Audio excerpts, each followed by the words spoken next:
Hi kaibigan, tanong ko lang sa'yo. Ilang beses ka na bang naghabol sa isang babae? Nagbigay ng sobra-sobrang effort, pero sa huli ay hindi ka pa rin pinili. Nakakasakit, di ba?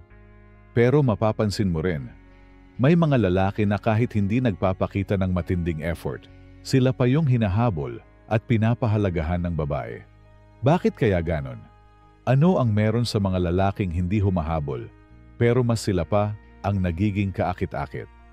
Ayon kay Marcus Aurelius, ang nasaan, ang kung bakit ang buhay ay maaaring tularan, ang kahit anong paano.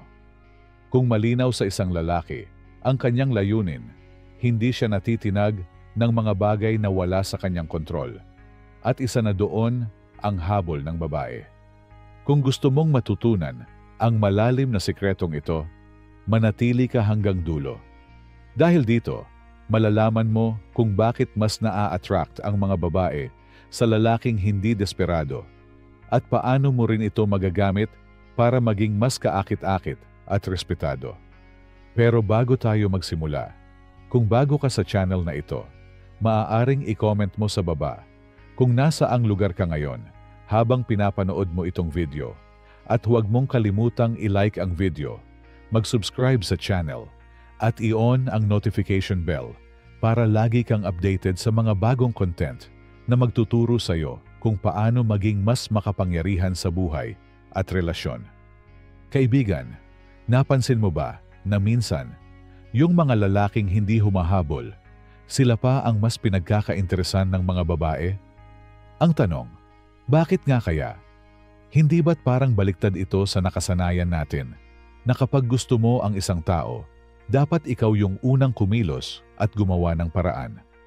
Pero sa totoo lang, may kakaibang dating ang mga lalaking marunong magpigil. Yung tipong hindi agad nagpapaubaya ng oras at hindi basta-basta nagpapakita ng sobrang pagkahumaling. Ang dahilan? Simple.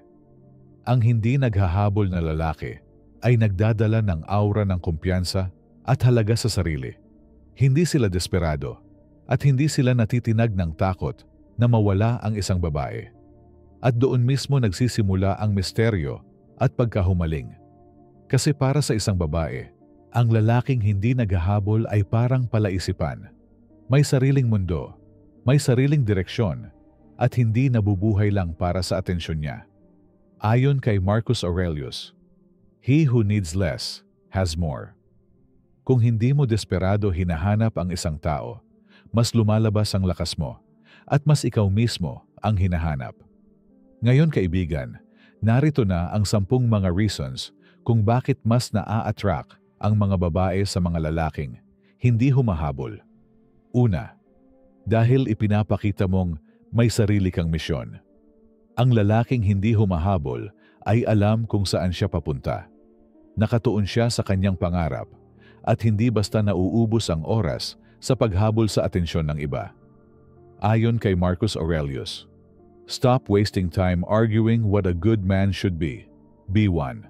Kung lalaki ka na nakatutok sa sarili mong halaga, mas naa-attract ang babae sa'yo dahil nakikita niyang buo ka bilang tao. Pangalawa, nagiging hamon ka sa kanya, hindi ka madaling makuha.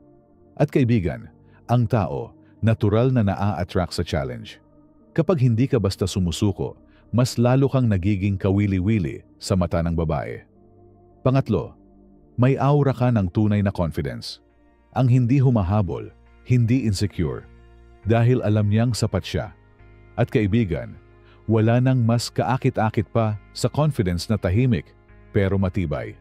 Ayon kay Marcus Aurelius, ang pinakamahusay na paghihiganti ay hindi maging katulad ng iyong kaaway.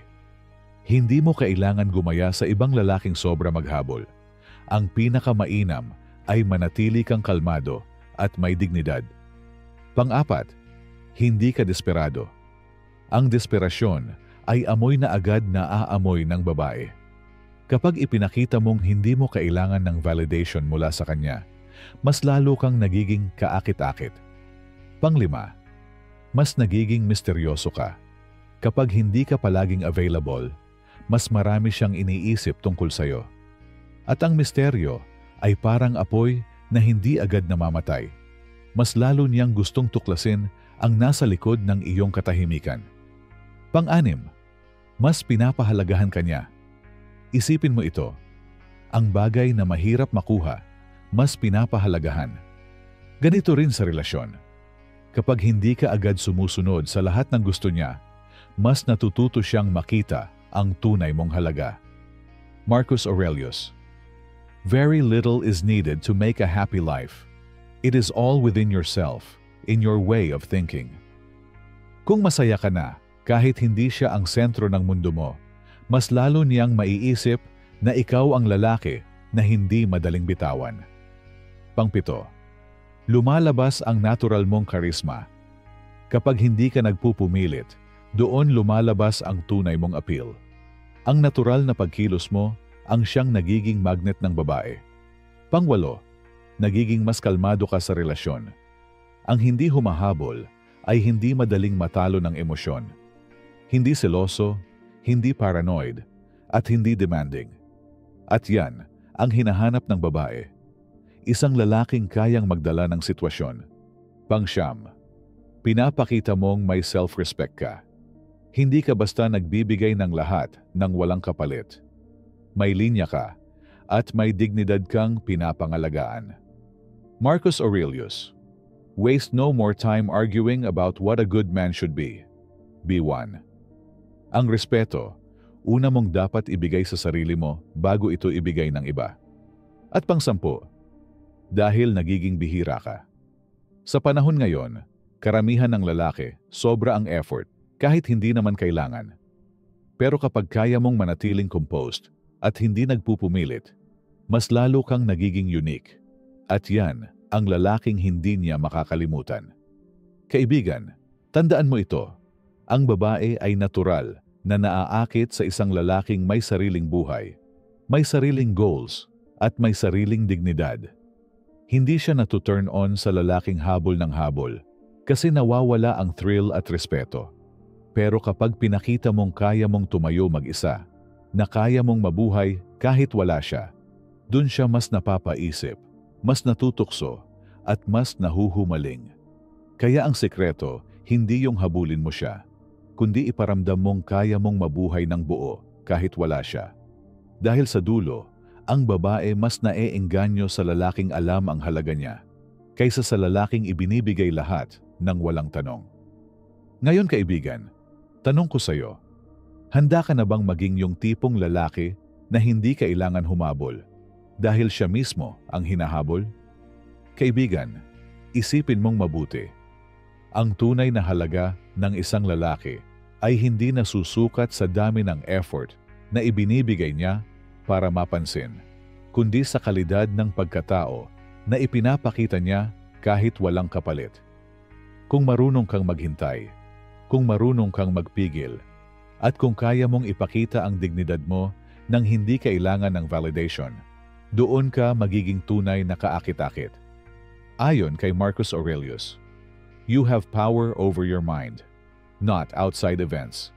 Realize this, and you will find strength. Ang attraction ng babae, hindi mo kontrolado, pero ang pagkatao mo, ang dignidad mo, at ang paraan ng pagharap mo sa mundo, iyan ang hawak mo. At kapag natutunan mong kontrolin ang sarili mo, kusang dumarating ang mga bagay na para sa'yo. Kaya kaibigan, huwag mong gawing sentro ng mundo mo ang paghabol sa babae. Tandaan, ang tunay na lalaki, hindi siya nauubusan ng halaga kahit wala siyang hinahabol.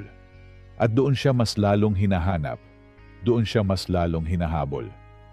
Kung nagustuhan mo ang video na ito, huwag mong kalimutang i-like, i-share, at mag-subscribe para mas marami ka pang matutunang sikreto sa pagiging isang makapangyarihang lalaki.